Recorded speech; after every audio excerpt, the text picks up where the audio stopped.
Tuva Cumradha, agus Fáilte Rash an Sut. You're all very welcome back to this session entitled Fighting Back Against the EU IMF Cuts. The new global capitalist crisis of the last 3 years has seen an unprecedented attack on the living standards of working people across the world. There have been savage cuts in public services while wages and working conditions are under persistent assault. In the 26-county state, €75 billion of our public money has been squandered in a failed attempt to rescue the collapsed private banking system. Last November, the Dublin government surrendered our sovereignty to the EU IMF in a deal that was essentially about rescuing a failed neoliberal ideology.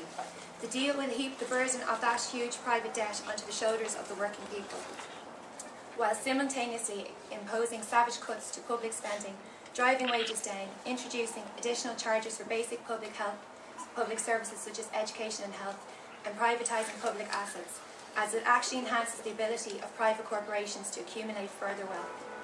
We are delighted to have with us today 3 speakers, each of whom will focus on different aspects of that EU-IMF deal, and the potential that exists to build up a broad movement of opposition against it. The 3 speakers are Daithí An Mháistir, Éirígí spokesperson and member of the Kirklenash Junta, Brendan Ogle, regional organiser of United Trade Union, and Pepe Gutierrez, Chilean trade unionist and member of the Latin American Solidarity Campaign in Dublin. Tá fáilte romh go léir. My name is Fáilte Ardús ar Daithí An Mháistir. Come on.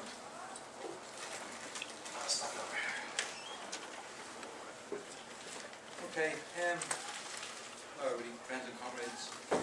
At the end of today's conference, we're going to walk the short distance from this hotel to the resting place in Arbour Hill of the great revolutionary socialist republican James Connolly.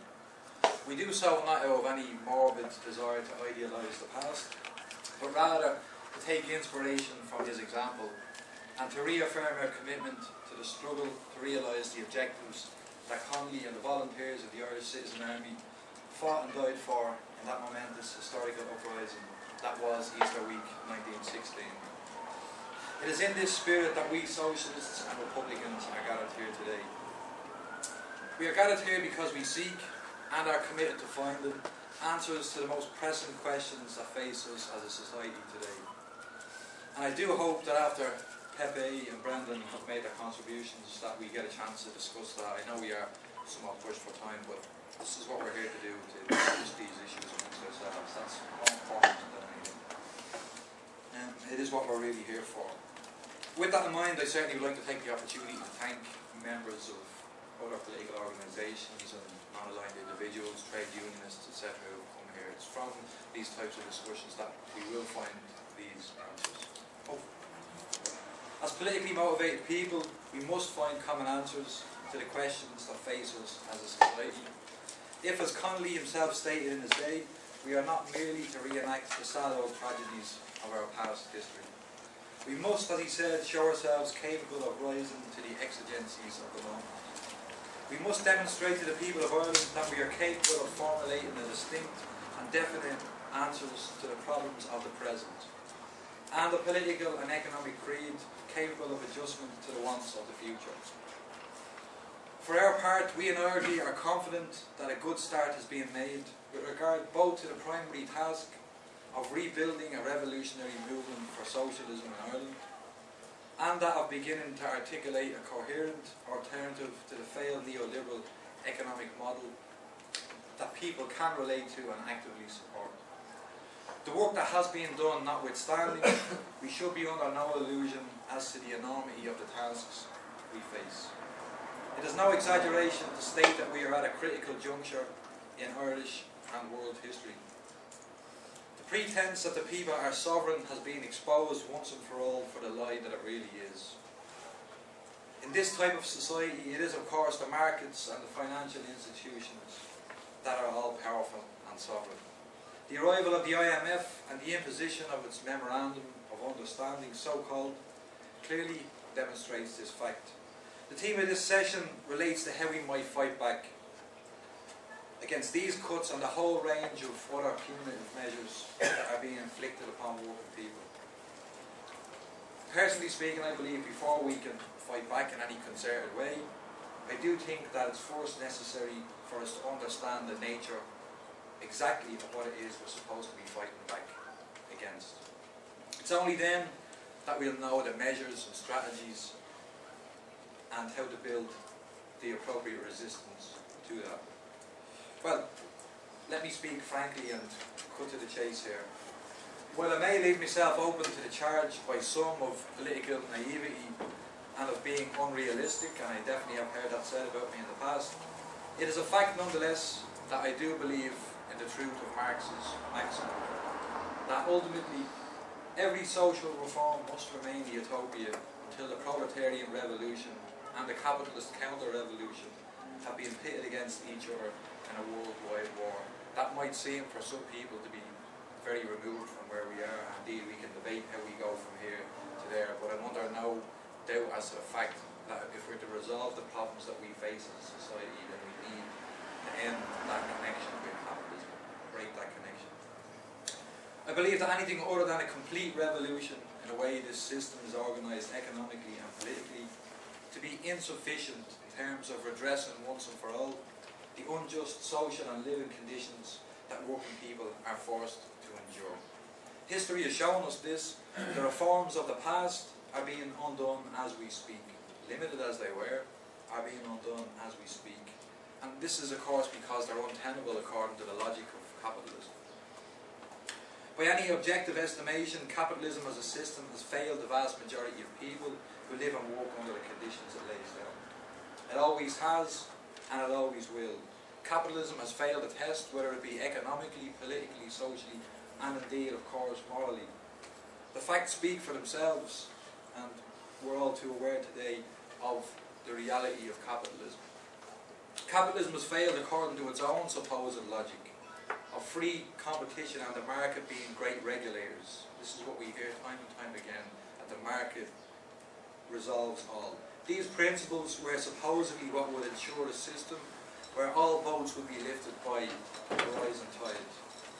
And of course, they have ensured nothing of the sort. They have in fact been the cause of the greatest economic tsunami ever. And of course, a tsunami, like all tsunamis, sweeps away all in its path. Under the contradictions of this system, all that appeared to be stable is now destroyed. All of the wealth, all of that glitter, all of that gold, etc. has evaporated. And we're back to talking about roofs over our heads, homes, food, clothes, etc. I was going to quote you a big quote from Marx, but I'm sure you've probably read it before if you haven't. But he does talk about capitalism being like, you know, the Sorcerer's Apprentice. Disney had that in Fantasia. Literally the spell just runs away from the sorcerer and he can't control it anymore, and this thing just spins up. Either way, what damns capitalism most of all is not so much that it has failed according to its own contradictions, but rather for all the gargantuan levels of wealth and commodity production, it cannot guarantee even the most basic necessities of life for those people who produce the wealth of this and all other societies. It is of course capitalism that is designed first and foremost to produce private profits, and it does that very well. In fact, the New York Times, not a year ago, published details that for the 3-month period, whatever way they work out their statistics, that there are more profits being produced in the United States than ever before.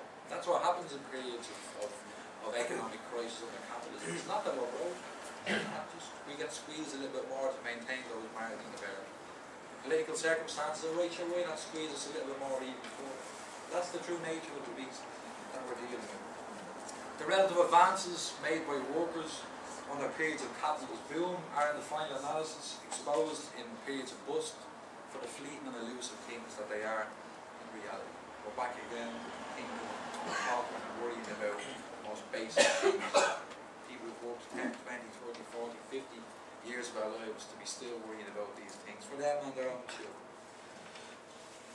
This at the same time as there's an overabundance of material goods in the world, far in excess of that necessary to make every human being on this planet materially secure, and of course these are denied to people. It's not that they don't exist.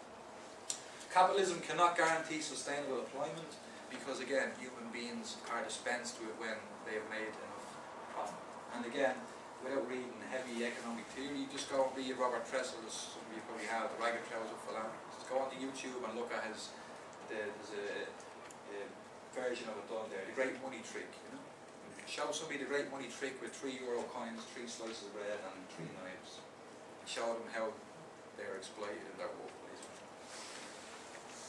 And back to the roofs over our heads again, which most people are very much aware of as we know today.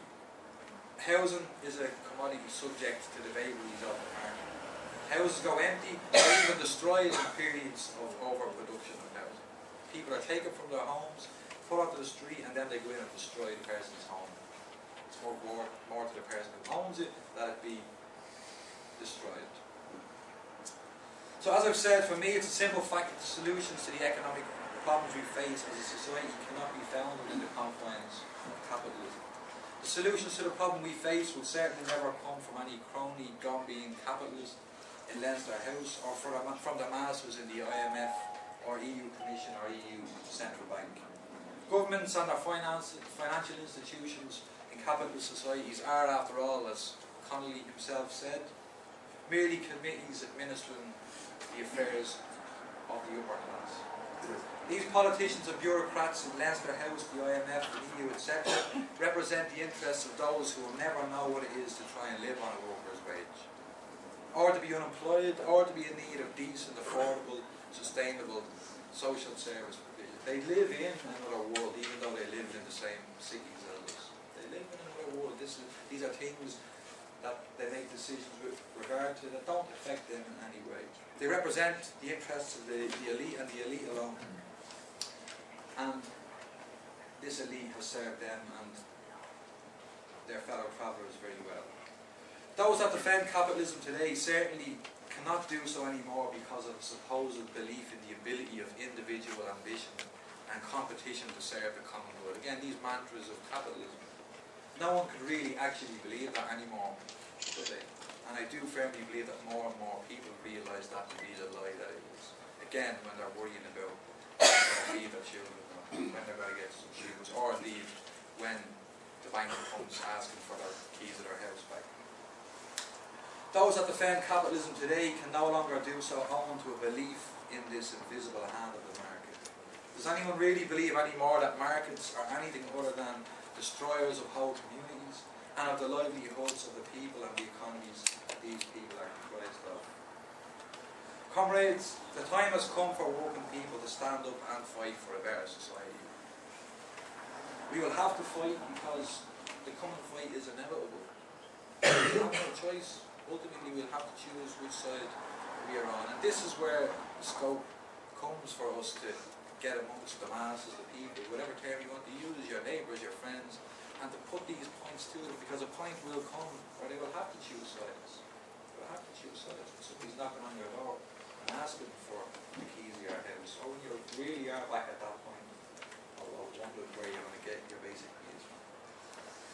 As it was Connolly's, it's Éirígí's position that the only fight we're fighting is the fight for the establishment of a socialist republic. No other fight is worth fighting.